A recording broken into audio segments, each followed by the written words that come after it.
Assalamualaikum warahmatullahi wabarakatuh.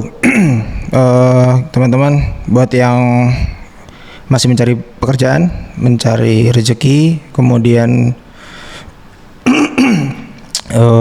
sedang mengusahakan rezekinya untuk keluarganya, semoga dilancarkan dan dikabulkan dan ijabah segala keinginannya ya. Maaf kalau gue agak lemes karena gue cukup kecewa. Jujur gue cukup kecewa. Gue bela-belain nonton pagi-pagi kan untuk mendapatkan hasil yang pemainnya berlebihan dan lain sebagainya. Oke, langsung aja ke topiknya teman-teman. Yang pertama, gue akan membahas tentang pers konferensinya Ruben Amorim pasca pertandingan. Langsung dari sumbernya yang gue artikan langsung. Yang pertama, Ruben Amorim merasakan frustasi dan kekecewaan setelah pertandingan. Kemudian ia mengaku Everton tim yang lebih baik selama 70 menit, bahkan saat bermain dengan 10 orang MU memang pantas kalah. Kemudian intensitas yang sangat buruk alasan utama menjadi kekalahan tim, tidak bermain dengan intensitas yang tepat dan tidak bermain dengan baik. Kemudian gagal memanfaatkan keunggulan. Amorim mengakui bahwa timnya itu nggak paham gitu loh, ini momen yang sangat menguntungkan bermain hanya dengan 10 pemain dari tim lawan. Waktu itu siapa sih, Guehi sama siapa gitu ya bertengkar kalau nggak salah, ditampar dan mendapatkan kartu merah dari wasit. Itu mengejutkan, jujur gue juga nggak nyangka kalau mereka bakal bertengkar di lapangan terakhir. Itu dulu tuh ada pemain Newcastle kalau nggak salah yang bertengkar sampai bajunya robek atau gimana, berantem kemudian di kartu merah kan dua-duanya pas salah satunya gue lupa. Itu sebenarnya bisa jadi momentum sudah pasti nih mengantongi tiket untuk menang, tapi ya itulah. Kemudian kata Amorim tidak memahami momen, ia merasa timnya tidak memahami momen penting saat permainan. Kemudian tanggung jawab pelatih, Amorim mengambil tanggung jawab penuh atas kegagalan ini, menyatakan bahwa adalah kesalahannya karena tidak mampu menjelaskan kepada pemain cara bermain dalam setiap situasi. Artinya kalau gue ngartiin kurang lebih pemain MU itu didikte pada setiap situasi, tertekan, situasi di press, kemudian situasi kita kekurangan pemain dan sebagainya. Ya emang jeleknya kalau kita harus didikte satu-satu dan pemain jarang atau minim kreativitas atau improvisasi di lapangan, ya kayak gini. Mereka tidak bisa adaptasi dengan keadaan perubahan lapangan yang serba mendadak. Kemudian jauh dari sempurna, Amorim mengulang kembali statement yang telah ia sampaikan sebelumnya. Timnya bahkan tidak mendekati titik yang seharusnya mereka capai untuk bersaing memperebutkan posisi terbaik di liga. Kemudian dia berharap pemain tim itu harus sempurna untuk memenangkan pertandingan. Ia menekankan bahwa level Liga Primer MU harus bermain sempurna dan hari itu mereka gagal melakukannya. Kemudian untuk pembelaannya dari Amorim itu membela para pemainnya bahwa kegagalan ini bukan hanya karena timnya atau beberapa individu, tapi ia mengatakan bahwa kegagalan ini adalah secara keseluruhan dan dia tidak bisa membuat para pemain masuk ke lapangan dengan semangat yang berbeda setelah melihat hasil tim lain di akhir pekan. Kemudian Amorim khawatir bahwa kembalinya perasaan musim lalu, yaitu rasa takut dan kalah atau gagal.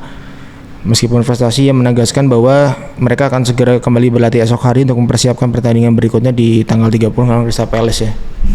Kesimpulannya sih, ya Amorim sangat kecewa dengan performa dan kurangnya intensitas tim, terutama kegagalan memanfaatkan kartu merah lawan, dan dia mengambil tanggung jawab penuh, tetapi menegaskan bahwa tim masih sangat jauh dari standar yang ia tuntut di Manchester United. Kemudian ada lagi dari Gary Neville ya, di sumbernya dari Sky Sport kalau nggak salah, bener nggak sih, dari Sky Sports, gue sempat translatein sih itu. Iya, dari Sky Sports, Gary Neville bilang bahwa penyebab kekalahan ini MU dinilai kalah karena rasa puas diri atau overconfidence atau komplasensi dari menit pertama. Para pemain seolah berpikir bahwa mereka hanya perlu hadir di lapangan dan akan menang. Kemudian Neville juga menekankan bahwa penampilan ini mengikis kepercayaan Eero Trust yang mulai dibangun antara tim, manajer dan penggemar. Fans mencemooh di akhir laga, dan menurut dia itu adalah hal yang benar. Dan kekalahan ini seperti membuat MU mundur 2 atau 3 langkah kembali ke suasana buruk di awal musim. Gagal melawan 10 pemain, Neville melihatnya aja sangat frustasi karena MU tidak tahu cara bermain melawan 10 pemain selama 70 menit. Neville tidak menerima alasan Ruben Amorim bahwa tidak akan mengubah sistem 3 back-nya. Ia menuntut fleksibilitas. Ya bener.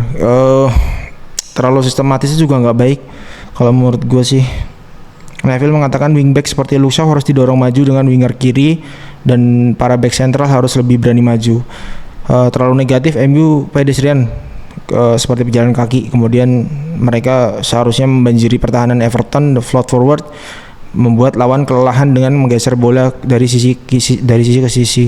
MU membiarkan Joshua Zirkzee yang Neville anggap sebagai striker sentral MU bersendirian di depan. Mereka seharusnya memiliki dua penyerang untuk menyibukkan dua back sentral Everton. Kemudian Neville juga memuji Everton dan David Moyes. Neville memuji Everton habis-habisan, mengatakan mereka bermain benar-benar luar biasa, absolutely magnificent dari perspektif mentalitas, bentuk, dan fisik. David Moyes akhirnya meraih kemenangan pertamanya di Old Trafford sebagai manajer tim tamu. Tim Moyes menunjukkan semangat, ketahanan, dan niat intent yang jauh lebih besar daripada MU. Bukan smash dan grab, kemenangan Everton adalah kemenangan yang sepenuhnya pantas, fully deserved victory, bukan sekedar keberuntungan atau smash and grab. Kontroversi kartu merah, keputusan benar.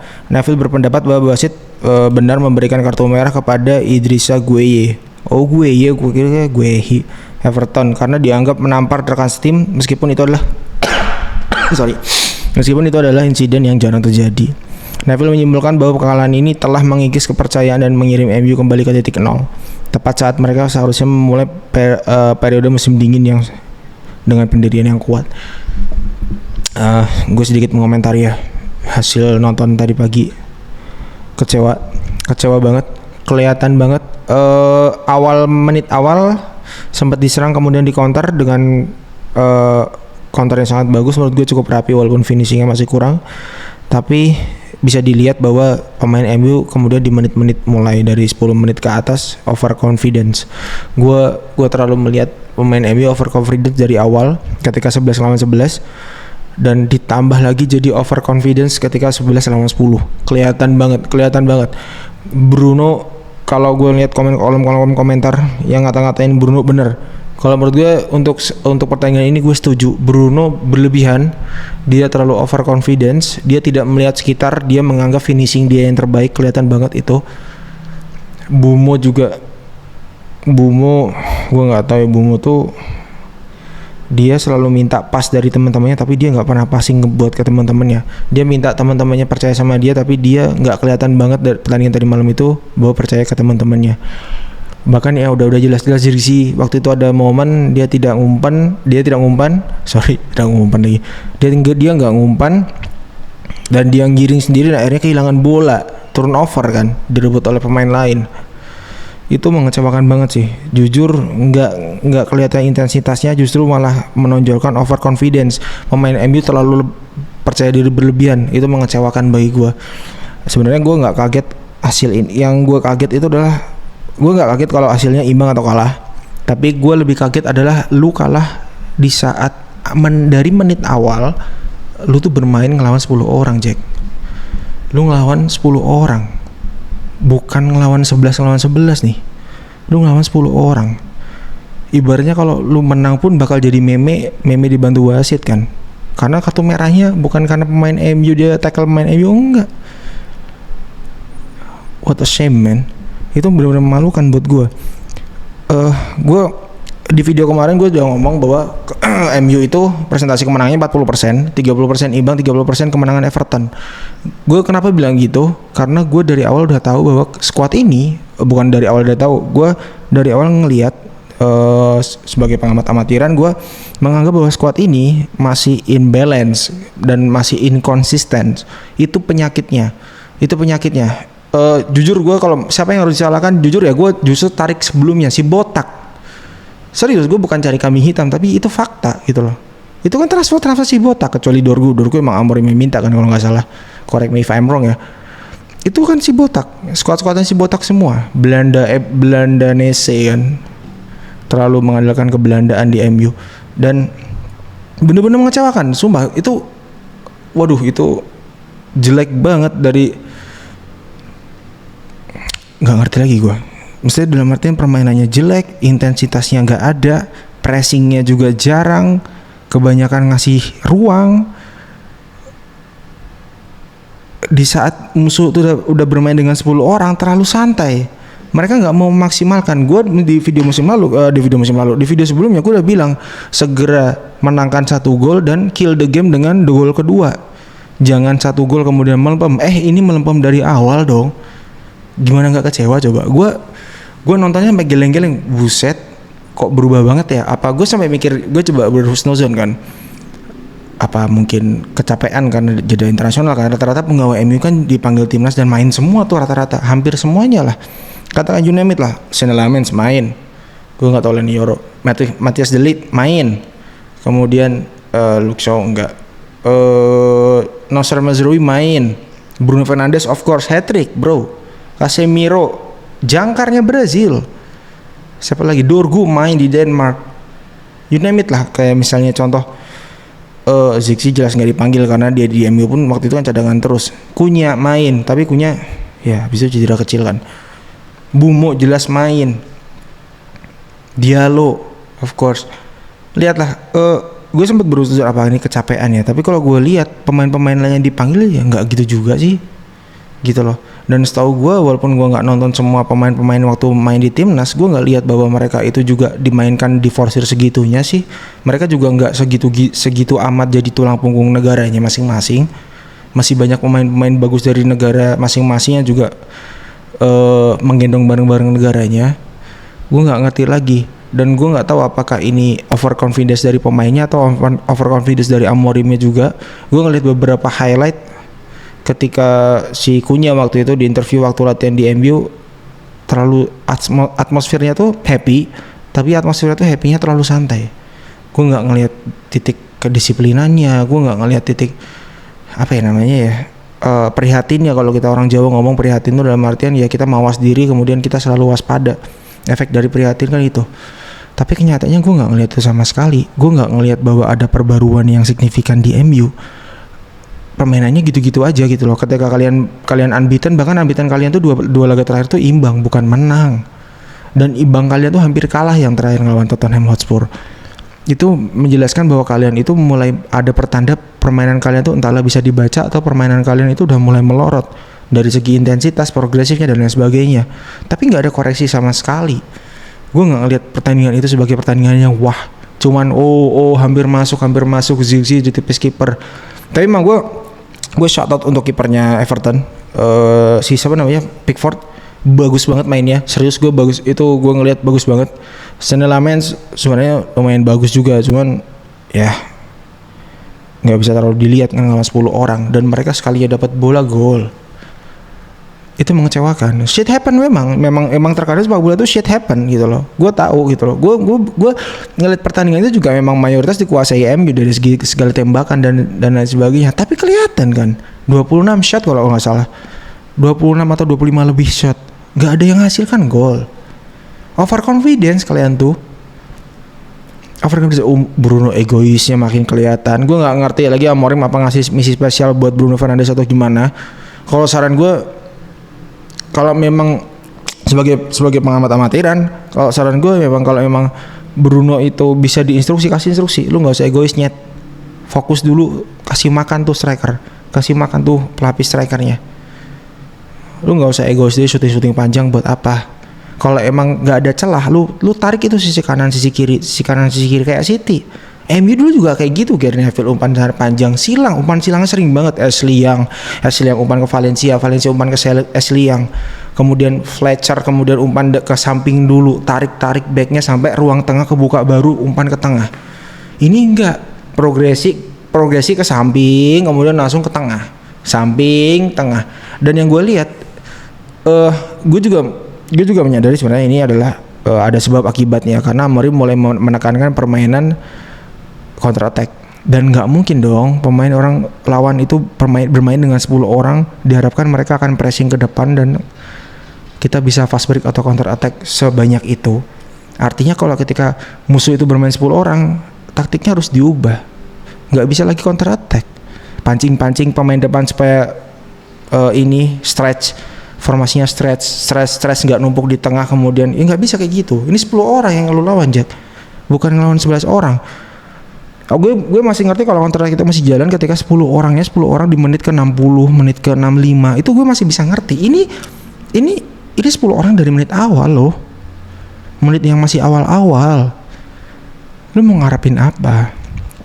Gue kira babak kedua akan ada perubahan. Perubahannya cuma apa? Cuman intensitasnya tolong dinaikin. Kelihatan banget itu. Gitu doang.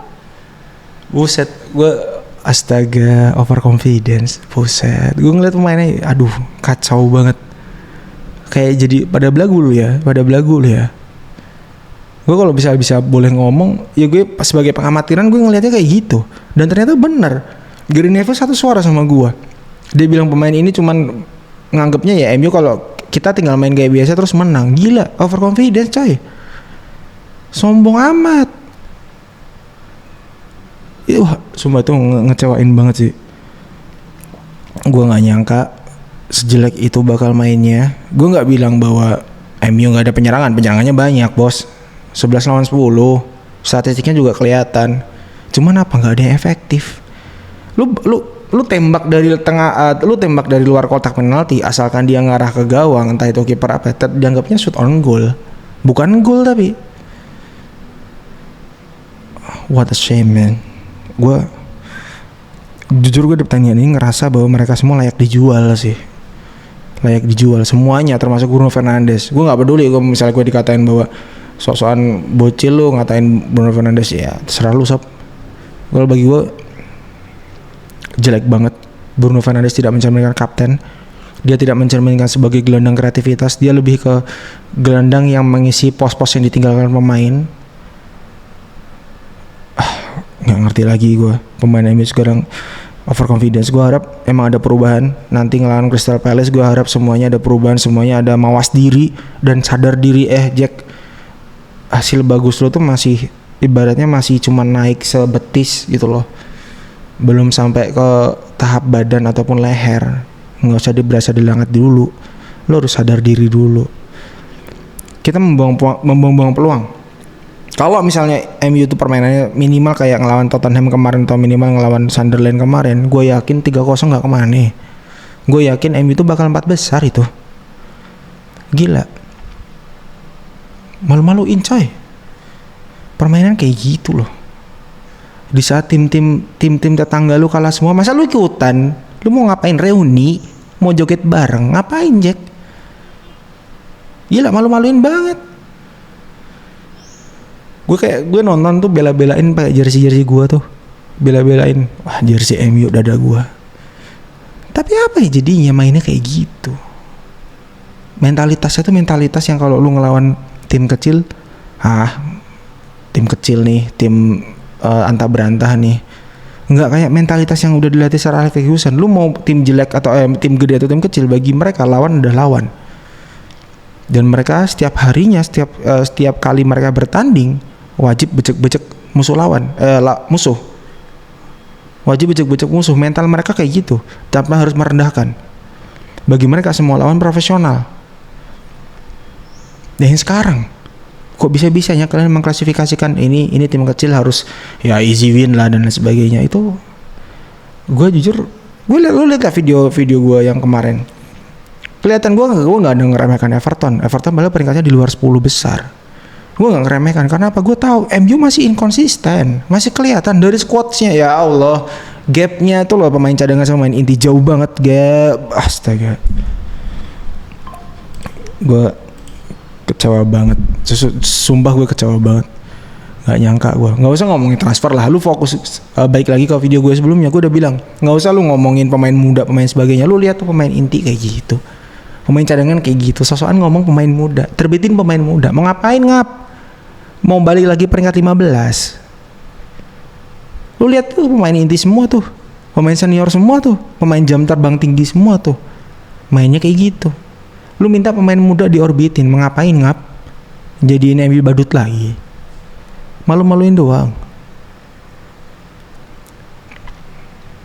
Ngapain? Makanya gue bilang at least ya lu fokus lah 4 besar, 5 besar, 6 besar oke. Atau minimal Liga Eropa. Minimal Liga Eropa nih lu kantongin. Buat jadi sebuah bargain lu supaya bisa jendela transfer lu bisa beli pemain-pemain yang bisa menunjang skemanya Amorim, skema pelatih saat ini.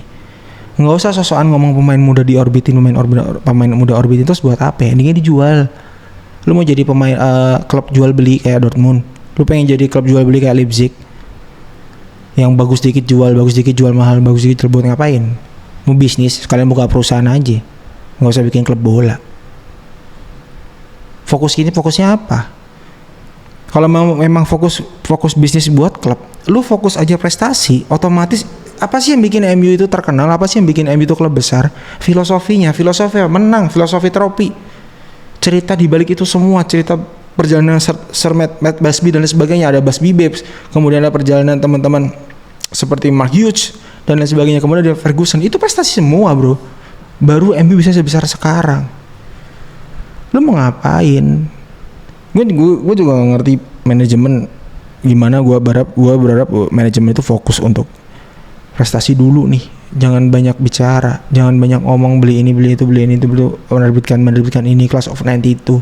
Itu satu banding sekian persentasenya. 1 banding sekian, Ngaps. Persentase bisa kita menerbitkan class of 92 lagi. Itu 1 banding sekian.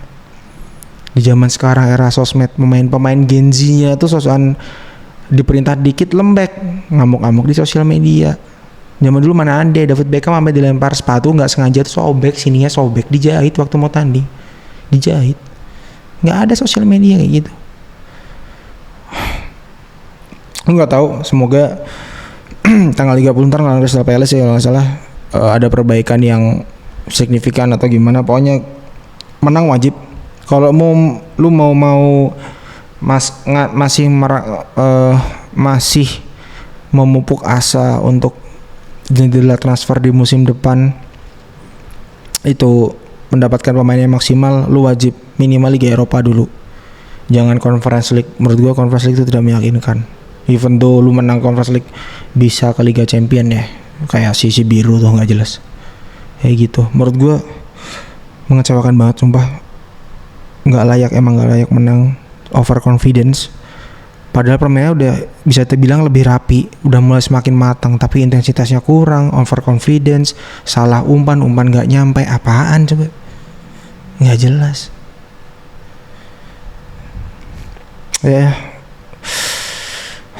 all the best lah buat MU ntar tanggal 30 gimana? Kalau gue pribadi sih menang kalah emang gue hal yang biasa. Cuman kalau lu kalah karena kesalahan lu sendiri itu keterlaluan menurut gue. Ya teman-teman, segitu aja dulu video dari gua. Mohon maaf ya kalau gue justru isinya ngomel-ngomel, tapi emang jujur emang mengecewakan banget. Gue sampai nggak nyangka MU bisa. Mungkin gue next video akan bikin berita lebih detailnya, update atau dan sebagainya. Rating pemain semuanya 5 bagi gue, kecuali Sané Lamens oke lah 6. Yang lainnya 5, nggak ada yang bagus bagi gue. Makasih buat teman-teman yang udah nonton. Jangan lupa like, komen, dan subscribe. Kita malu bareng kita malu bareng Ngaps. Kita sedih bareng Ngaps. Kita kecewa bareng Ngaps. Kita moodnya hancur bareng-bareng Ngaps. Ya kayak gitulah sebagai fans MU, naik turun. Semoga the good days will coming benar-benar akan datang. Jangan lupa sholat, makan, dan tidur cukup. Wassalamualaikum warahmatullahi wabarakatuh. Thank you.